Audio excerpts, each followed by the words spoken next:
Contexto, su programa a diario sobre política internacional, economía, sociedad y otros temas de interés. Véalo todos los días a las 9 de la mañana y a las 12 de la noche.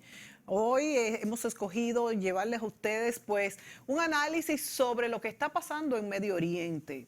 No sé si han visto todo lo que ha sucedido en Arabia Saudita este pasado 4 de noviembre.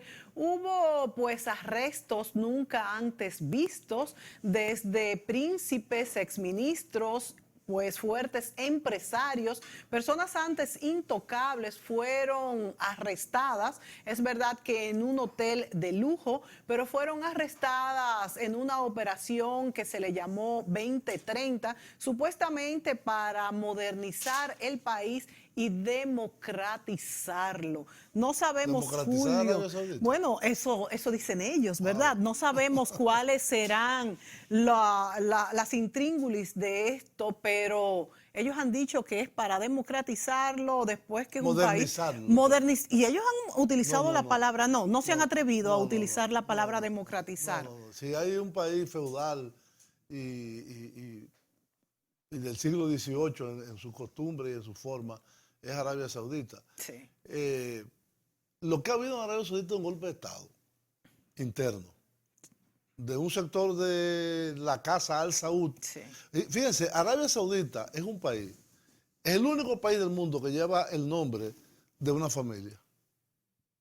Arabia Saudita. Al Saud es la casa Al Saud. Entonces, los Al Saud son los dueños de eso.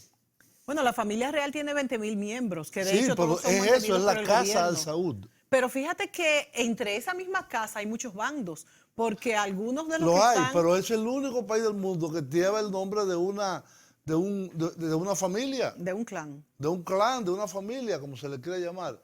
Entonces, ese fue un país que se fue formando de tribus que se fueron agrupando y que sobre todo Gran Bretaña, por el petróleo, Sí. sustituida después por los Estados Unidos, le ha dado el poderío que tiene en el mundo árabe y en el mundo musulmán en general. El problema actual entre Arabia Saudita y el resto de sus vecinos es que hay una confrontación muy fuerte entre Arabia Saudí y Irán, Irán. Ellos se pelean por la supremacía. ¿no? El problema es que hay dos corrientes en el Islam, en la religión musulmana, que son la mayoría que son sunitas, que son casi un 90%, y la minoría, pero que tiene países tan importantes como Irán, que son un 10%, y que domina esa zona del Golfo Pérsico, sobre todo del el lado iraní. Hay países como Qatar, Irak, la mayoría de la población también es suní, chií. En el Líbano hay importantes poblaciones chiíes. En Siria, hoy en día, el grupo que gobierna, los Assad, son de una minoría alawita, que es una confesión chií también. Entonces, esta confrontación es como decir católico y protestante en la época de Martín Lutero. Exacto. Y entonces porque son la misma raíz, son muy parecidos, pero son encontrados hasta la muerte. Sí, son la misma raíz, pero son diferenciados en cuanto a la interpretación del Islam y del origen del Islam, etc.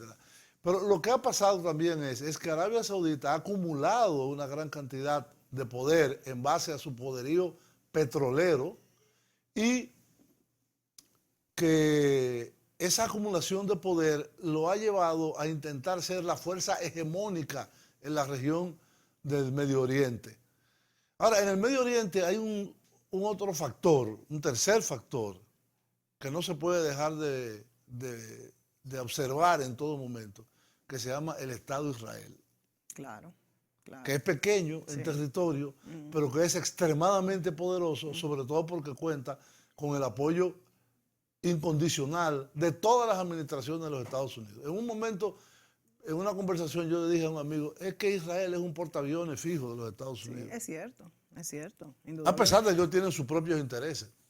Pero Ellos tienen además, su propia política. pero además hay muchos poderosos judíos que viven en los Estados Unidos y dominan esa, no, el lobby judío esa economía, podría decirse incluso, y no solamente la de Estados Unidos. Los judíos manejan parte de la economía del mundo. Bueno, eso era una idea de antigua que no es tan cierta. Es decir, los judíos sí son importantes. Hay importantes empresarios como Rothschild. Sí, los Rothschild. Sí, hay muchas empresas grandes que son propiedad de judíos en el sector financiero también. Pero eso como de la conjura judeo-masónica, no, yo no creo en eso. Lo que pasa es que ya el mundo se ha ampliado y se ha diversificado demasiado. De hecho, uno de los detenidos en Arabia Saudí, el príncipe Al-Walid, es el primer millonario de Arabia Saudí. 17.000 millones. 17.000 millones y es el 45º millonario del mundo y hoy está detenido entre estos arrestos que se hicieron el 4 de noviembre, que como tú muy bien señalas, Julio, es pues un golpe de Estado dentro de una y otra facción de la familia real, que son 20.000 miembros, todas mantenidas pues a nivel de Bentleys, de carros Bentleys por el gobierno. De la cárcel es el Ritz-Carlton. Exacto, el Ritz-Carlton. O sea, si usted quiere ir para allá, yo creo que también pudiera. Ahí también metieron al primer ministro del Líbano. Sí. Bueno, vamos a hablar del Líbano, que tiene grandes problemas en este momento con la renuncia de su primer ministro. Pues ¿Que también, volvió? Sí, pero ha sido todo también pues obligado por las fuerzas. Por las fuerzas de Arabia Saudí, Irán. Ya hablaremos de esto, pero vemos que ya llegó nuestro invitado Jean-Michel Carrois, que es este destacadísimo periodista francés que maneja pues como sus manos este tema del Medio Oriente. ¿Te parece que nos vamos a la pausa? Sí, vamos a la pausa y volvemos con Jean-Michel Carrois. Volvemos.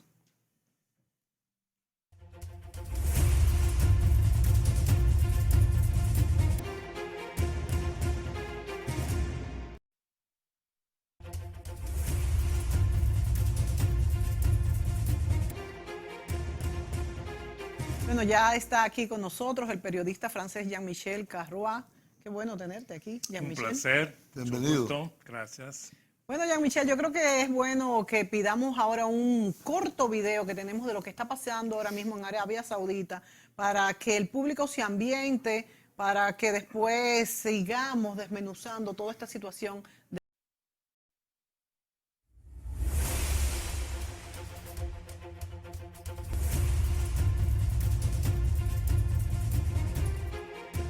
Contexto, su programa a diario sobre política internacional, economía, sociedad y otros temas de interés. Véalo todos los días a las 9 de la mañana y a las 12 de la noche. Hoy hemos escogido llevarles a ustedes pues un análisis sobre lo que está pasando en Medio Oriente. No sé si han visto todo lo que ha sucedido en Arabia Saudita este pasado 4 de noviembre. Hubo pues arrestos nunca antes vistos desde príncipes, exministros, pues fuertes empresarios, personas antes intocables fueron arrestadas. Es verdad que en un hotel de lujo, pero fueron arrestadas en una operación que se le llamó 2030, supuestamente para modernizar el país y democratizarlo. No sabemos, Julio. Bueno, eso dicen ellos, ¿verdad? No sabemos cuáles serán las intríngulis de esto, pero ellos han dicho que es para democratizarlo después que es un país... Y ellos han utilizado la palabra, no se han atrevido a utilizar la palabra democratizar. Si hay un país feudal y del siglo XVIII en su costumbre y en su forma, es Arabia Saudita. Sí. Lo que ha habido en Arabia Saudita es un golpe de Estado interno de un sector de la casa Al Saud. Sí. Fíjense, Arabia Saudita es un país, es el único país del mundo que lleva el nombre, poder comprender esta situación que se está viviendo en esta coyuntura ahora mismo con una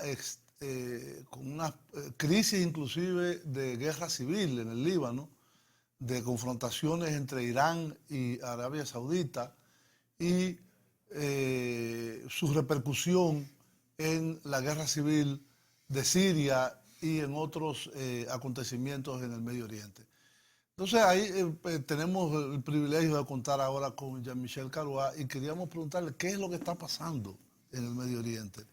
Bueno, es como siempre un lugar muy complejo, muy complicado. Ya tocaron varios elementos claves, ¿no?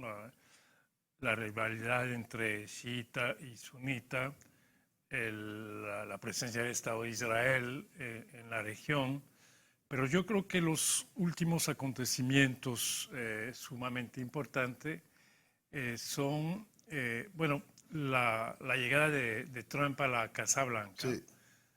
Que ha cambiado la política que trataba de implementar su predecesor, Barack Obama. Lo que está sucediendo en Siria, donde realmente la política de Rusia está ganando la guerra, de cierta manera, hay que verlo como una victoria, ¿no? Por ejemplo, hasta hace unos meses se decía que la solución en Siria se iba a hacer sin Sin Al-Assad. el Assad. Ahora no, ahora Rusia acaba de reunir una conferencia con Turquía, que Turquía era un aliado de Estados Unidos, Sí. importante de la OTAN, que está cada vez más cercano a la posición de Rusia. Es decir, hay un cambio de alianzas, ¿no? En cierta manera, y lo que se vislumbra es una grande alianza. De un lado está Estados Unidos, Arabia Saudita Israel. y Israel y los estados del Golfo, ¿no? Y del otro está Rusia, Irán, Siria, bueno, Turquía, es decir, ese choque y entonces está el problema del Líbano, porque el Líbano está dividido entre sunitas, chiitas, druzes, cristianos, maronitas. y hay un equilibrio muy precario, yo diría, de poder en Líbano, que siempre el primer ministro es sunita, pertenece a como 30-40% de la población que es sunita. El presidente es cristiano. El presidente es, y la asamblea, entonces los chiitas tienen un papel importante.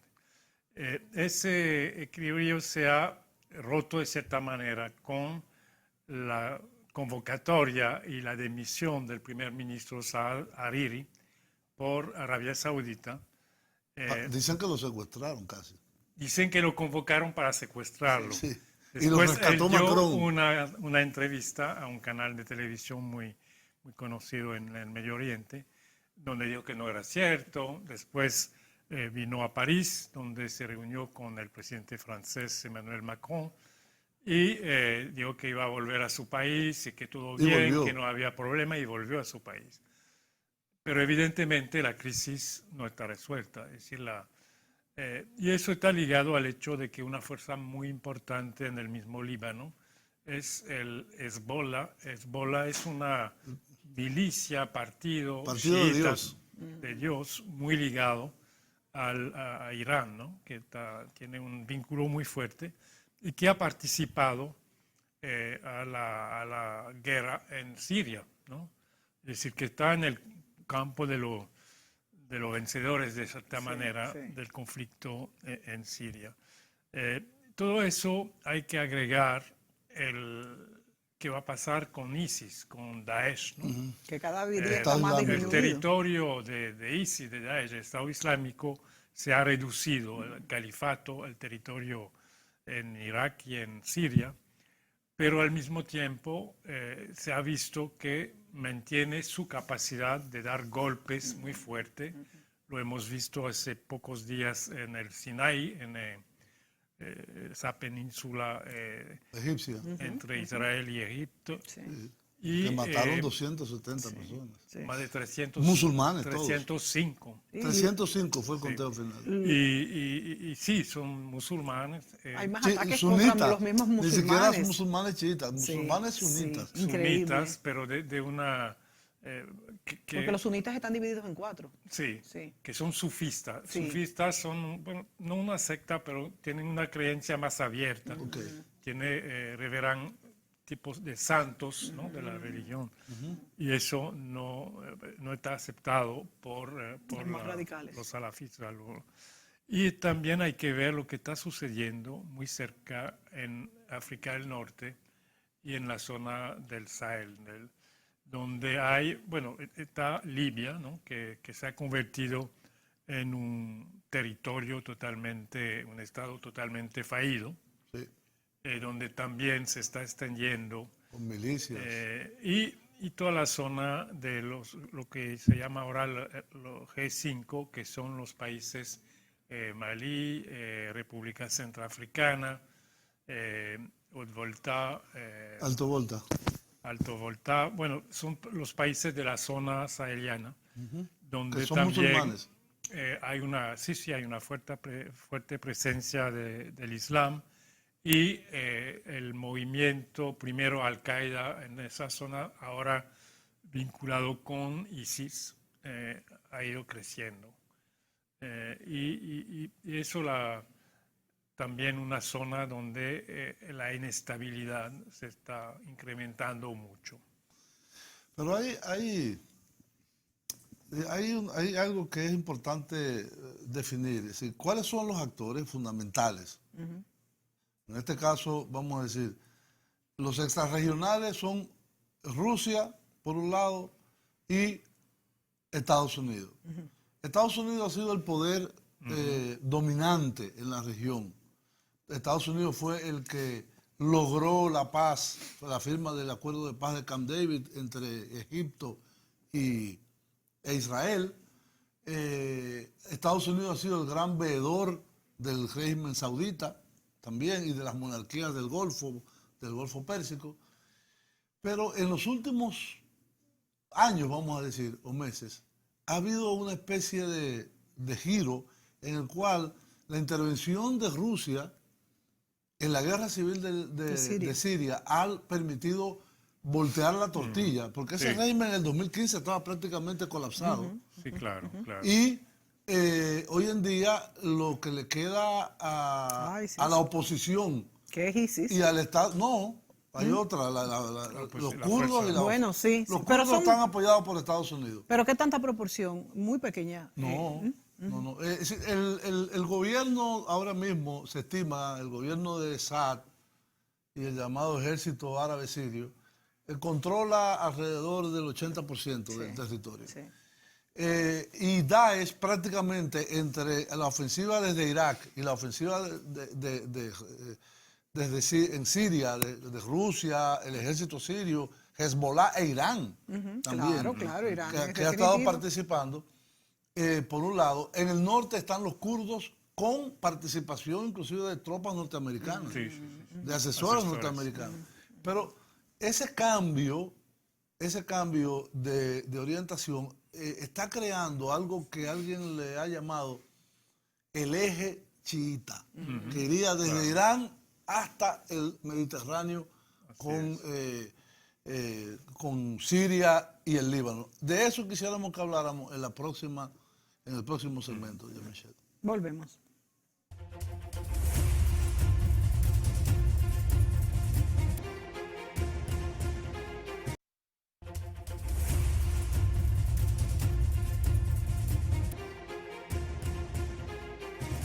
Bueno, como ha explicado Julio Ortega, este nuevo eje chiita y esta nueva, vamos a decir, balance en la zona ahora con la presencia de Rusia y vamos a decir una forma de aliarse también con Turquía y demás, pero que además Turquía es miembro de la OTAN. Bueno, se supone que era un poco socio de los Estados Unidos. ¿Cómo se está reorganizando todo y cómo funciona esto de este eje chiita respecto a la mayoría suní, Jean-Michel? Sí, yo creo que las cosas más importantes, ¿no?, además de esa ese enfrentamiento entre Irán y Arabia Saudita, tela de fondo, Sí. Que siendo define el conflicto la bastante. sunita chiita, ¿no?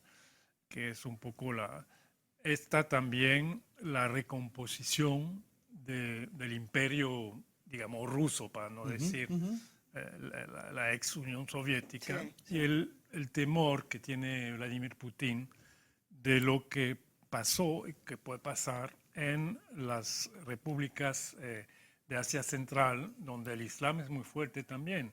Hay que recordar lo Sí. que pasó en Chechenia, Sí. en el Cáucaso, toda esa zona. Muchos de los combatientes, ¿no?, de ISIS, de Daesh, vienen de esa zona. Y al reducir, por eso explica también la intervención muy fuerte de Rusia en el conflicto contra Porque ellos han sufrido en Siria. terrorismo Claro, islámico claro. fuerte, No, eso es una amenaza muy cercana, ¿no? interna casi. Para Rusia.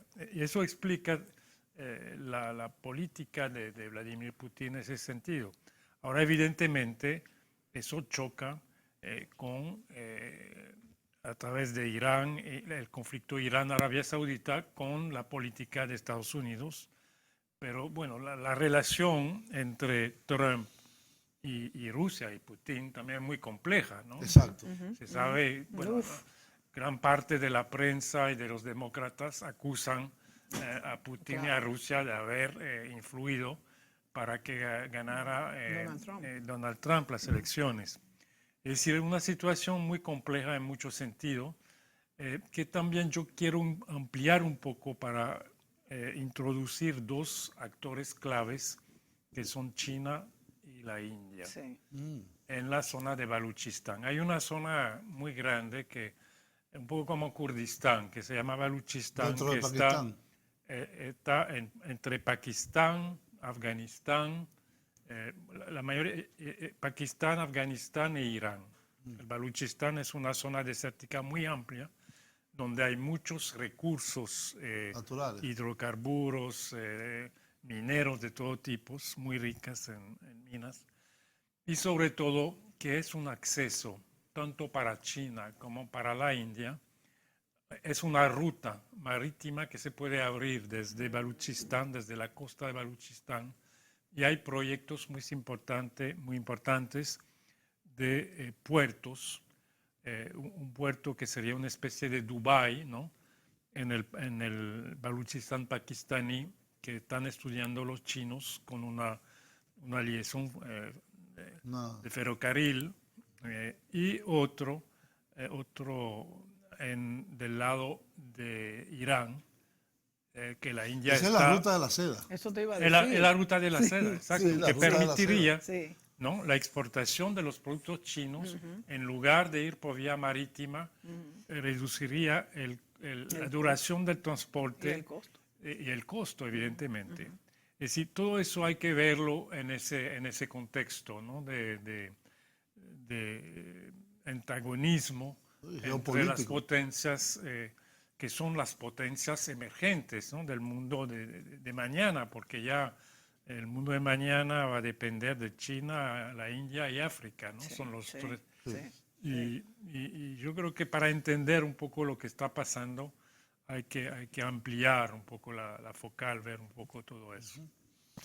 Yo creo que es importante también, Jean-Michel, no sé si tenemos tiempo en este segmento o tenemos que ir a un corte, pero sería importante ver el papel de Israel, porque Claro. nada que pase en el Medio Oriente tiene ausente a Israel. Por supuesto. Israel, a pesar de su prácticamente fusión de intereses con los Estados Unidos, tiene sus propios intereses y su propia política. Israel tiene una política bastante agresiva respecto a Irán. Inclusive se ha hablado de posibles ataques militares. Claro. Y han advertido de que si hay tropas iraníes permanentes que se queden en Siria, ellos van a invadir Siria. Entonces es importante esa relación y ahora el nuevo elemento de la relación directa o indirecta entre Arabia Saudí y Israel. Mira, uno de los actores nuevo, importante de todo ese juego complejo es Jared Kushner, el yerno de Donald el Trump, hijo político.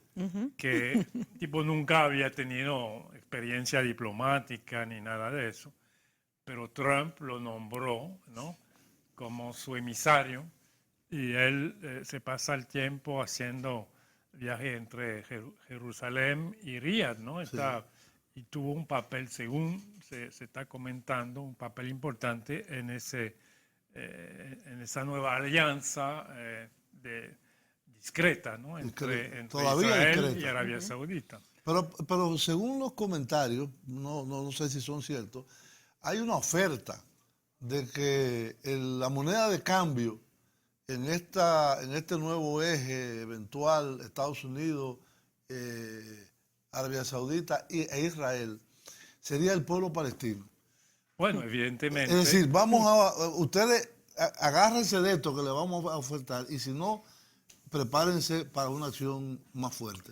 Evidentemente, para Arabia Saudita y los países del Golfo, los Emiratos del Golfo, esa alianza tiene un costo político muy importante, sí, ¿no? Porque la causa palestina sigue siendo en el corazón, ¿no?, yo diría, de los pueblos de la árabes. Duma, Claro. de la comunidad musulmana del mundo Algo que entero. está pendiente. Y lo que tú dices muy importante también es el cambio de actitud de la administración Trump frente al acuerdo nuclear con Irán. Y eso, bueno, evidentemente es la posición de Israel, ¿no?, que ha ganado claro. dentro del balance de poder en Washington. Aunque todavía no han ido hasta bombardear las instalaciones iraníes, lo que quisieran, ¿no? Sobre todo la muy conservadora del poder en Israel, Sí.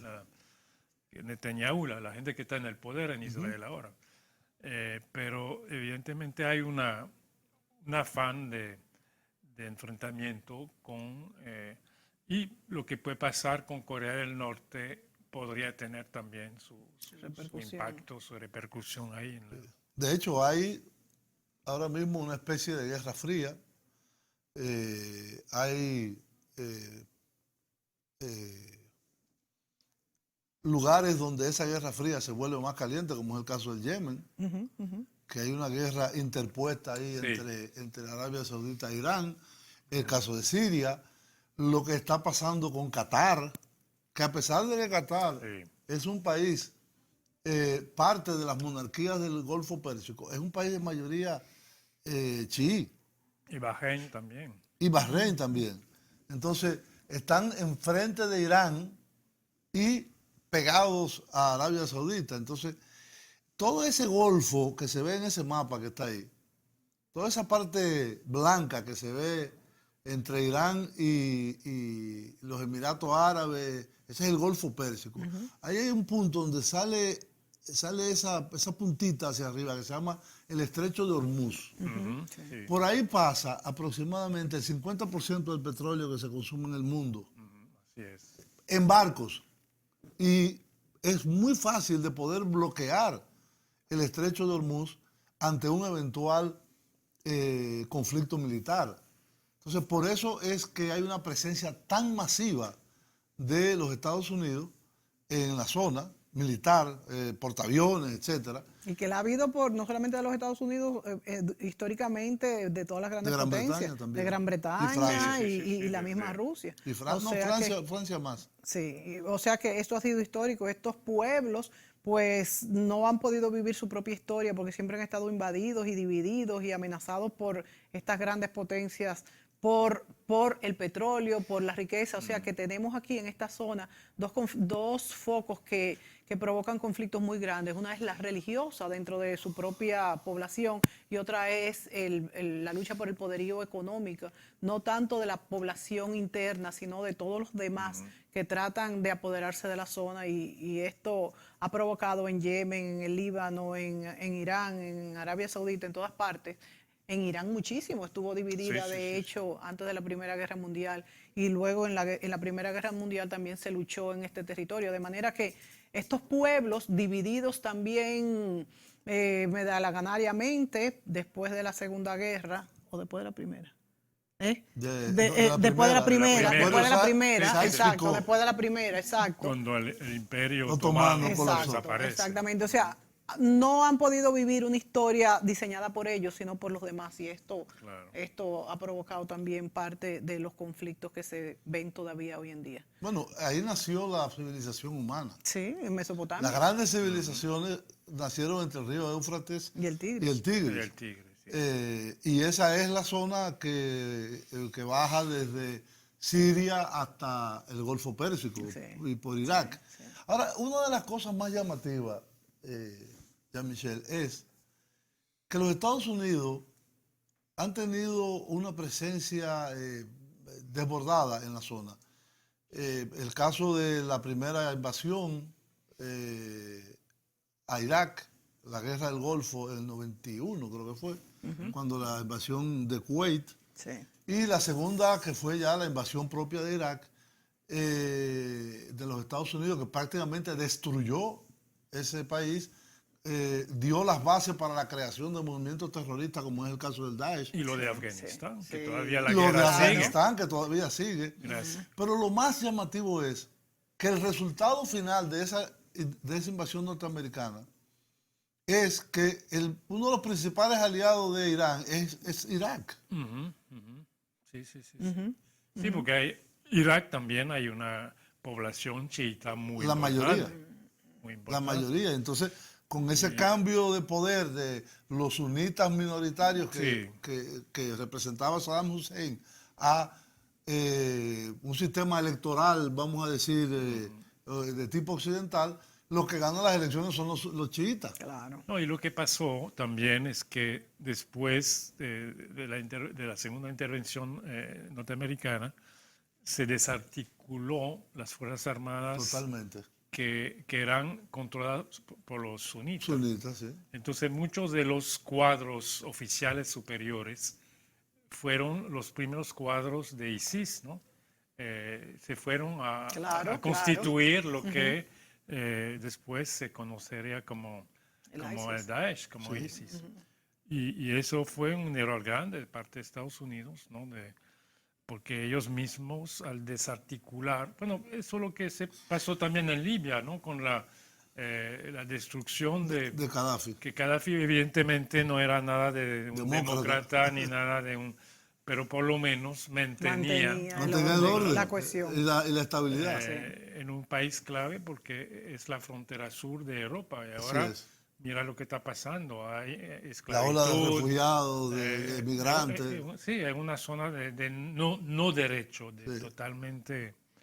Y lamentablemente esas intervenciones occidentales han sido muy costosas y ahora lo estamos pagando con el terrorismo que se exporta hacia Europa y lo vemos también en Estados Unidos. A todas partes del mundo. Bueno, vámonos a la pausa y cuando volvamos también, hablemos de cuáles son los posibles escenarios en futuros. Futuros. ¿Qué va a pasar? ¿Qué va a pasar? ¿Qué puede pasar? Y repercusiones para este lado del mundo. Volvemos. Así es.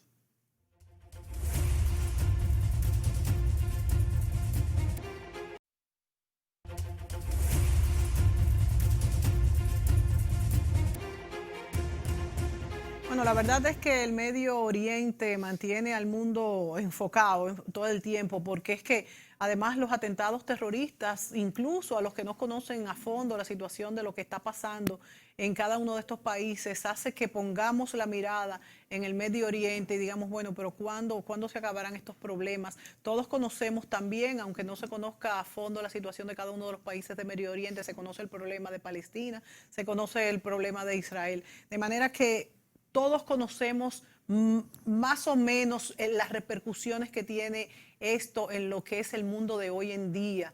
Y ni hablar de pues todo esto que pasó en el Líbano, de lo que hemos explicado que está pasando en Arabia Saudita, en Irán. Es una zona de conflicto candente. explosivo. Yo diría que es una zona todavía más explosiva que Corea, porque lo de Corea es más Un país. Exacto, es un país y por el presidente, pero aquí vienen y van presidentes y todos y siempre se Y mantiene el reyes. conflicto, reyes, porque es que hay un conflicto, como decíamos, religioso y hay un conflicto por el poder económico y la geopolítica. Es una zona demasiado importante con rutas para exportaciones e importaciones que pesa mucho en lo que es el mundo. Además, su cercanía también con Rusia, como explicaba Jean-Michel, con China y con la India, una zona en pleno desarrollo que hace que la explosión sea pues todavía, que se acelere en este momento, ¿verdad? Sí. Lo importante de esto es qué puede pasar en el futuro cercano, vamos a decir, en los próximos años o meses. Incluso meses, Incluso, porque con esta sí. situación que se ha presentado ahora. Por un lado está, yo no voy a decir histeria, pero la gran preocupación en la opinión pública occidental sobre el terrorismo. Sí. Y entonces hay una tendencia a identificar árabe y terrorista, que es un problema que puede terminar hasta en racismo. Sí. Yo diría pero que ya por otro lado, vemos que el primer viaje que hace el presidente de los Estados Unidos, Donald Trump, es a Arabia Saudita. Sí. Y en ese viaje firma un contrato por $100.000 millones. Oigan bien la cifra, $100.000 millones para venta de armas. Eso es inaceptable dentro de este contexto, aunque siempre ha pasado. Pero Y caramba. ahí mismo, en el mismo viaje a Arabia Saudita, firma otro con los Emiratos del Golfo por $30.000 más. $30.000 millones en armas también, todo para Pero armas. también quiere firmar que se haga la paz. ¿También? Bueno, por eso yo le preguntaba a Jean-Michel, que es un gran conocedor, ¿qué se puede esperar? ¿Qué puede pasar? ¿Cuál puede ser la evolución? Vemos que Rusia está avanzando, que Siria está triunfando el régimen de Al-Assad, que hay una inestabilidad en Arabia Saudita. ¿A dónde puede terminar eso? Nadie sabe. También Rusia le vende armas, ¿eh? Sí. También. Pero no en esas cantidades. Bueno. $100.000 millones de dólares. Sí, wow. Bueno, lo que sí, esa acumulación Una cosa loca. Inimaginable. son sumas que ya no ¿En qué es que van a Que gastar no tanto la dinero? entendemos. no entendemos. Eso evidentemente crea un polvorín, ¿no? Es una suma que es que cualquier cosa puede. Pero al mismo tiempo yo creo que hay que ver en términos de mediano y más largo. Mira, yo creo que la ventaja de un país como Irán en la zona ha sido la paciencia. Ellos a diferencia, ¿no? Me parece que Arabia Saudita demasiado Muy impulsivo. Reactivo. Sí. Exactamente. Y el nuevo, Mohammed bin Salman, que es un joven, hombre fuerte, nuevo. que el nuevo, sí, hombre fuerte. Hijo del rey. Yo creo, bueno, uno de los... Sí, pero es el heredero, el sí, Crown sí, Prince, sí. es el príncipe heredero. Y esa monarquía saudita y esos emiratos son frágiles también. Hay que ver en términos de población la cantidad de población inmigrante. ¿No? Es decir, ellos no trabajan. Y por eso es que usan la gente, fuerza. Por eso usan la exactamente. fuerza. Hay países en donde la mayoría de la población es migrante. Muchos Sobre de todo de esos Pakistán, emiratos, de todos los que de trabajan Bangladesh. son inmigrantes. Sí. Es decir, yo creo que todos esos factores hacen que hay una inestabilidad potencial muy grande. Ahora está el tema de Israel también. Yo creo que Israel, al rechazar la creación del Estado palestino, que es la única solución racional, ¿no? También tal vez se está ganando a corto plazo, pero a mediano y más largo plazo, por razones también demográficas. Es decir, a pesar de la migración de judíos de varias Rusia, partes del mundo que viene a aumentar la población judía de Israel, en términos de progresión demográfica, el crecimiento de los palestinos, de los árabes dentro de Israel. del mismo Estado de Israel, Sí, que son es palestinos. mucho más rápido que el crecimiento demográfico de los judíos. Claro, Y claro. eso, evidentemente, va a llegar un momento que va a crear un problema también. Así es. Así que yo creo que, y el fortalecimiento de Rusia, como yo creo que Putin, evidentemente, ha conseguido, ¿no? Después de la caída del Imperio Soviético, Ha conseguido posicionarlo. reposicionar Sí. Rusia como una potencia Sí, importante es en indudable. el mundo.